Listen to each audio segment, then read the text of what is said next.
আপনাদেরকে অসংখ্য ধন্যবাদ জানাই।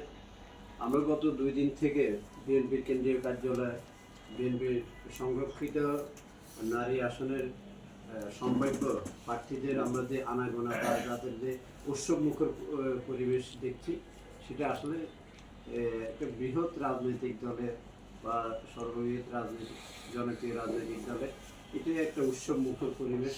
বিগত সময়ে যে নির্বাচনগুলো হয়েছে সেই নির্বাচনে এত আমেজ, এত উৎসব এত ছিল না। কিন্তু আমরা দেখেছি অতীতে আন্দোলন সংগ্রামে আমরা যদি তাদেরকে আমাদের পাশে পেতাম বা তাদের যে সক্রিয় ভূমিকা থাকতো, তাহলে হয়তো ফ্যাসিবাদের এত স্থায়িত্ব হতো না।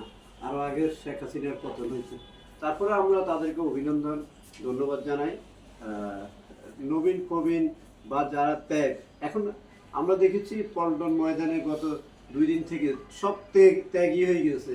মানে তাদের সবাই যারা সাক্ষাৎকার নেবেন, যার সাথে কথা বলবেন, সব ত্যাগ স্বীকার করছে।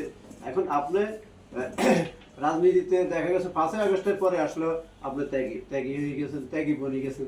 এখানে আমাদের সাবেক ছাত্রনেতা অ্যাডভোকেট এমদাদ, উনি আমাদের আজকের যিনি প্রধানমন্ত্রী এবং বিএনপি চেয়ারম্যান জনাব তারেক রহমানের নির্বাচনী গণসংযোগে উনি বনানী থানার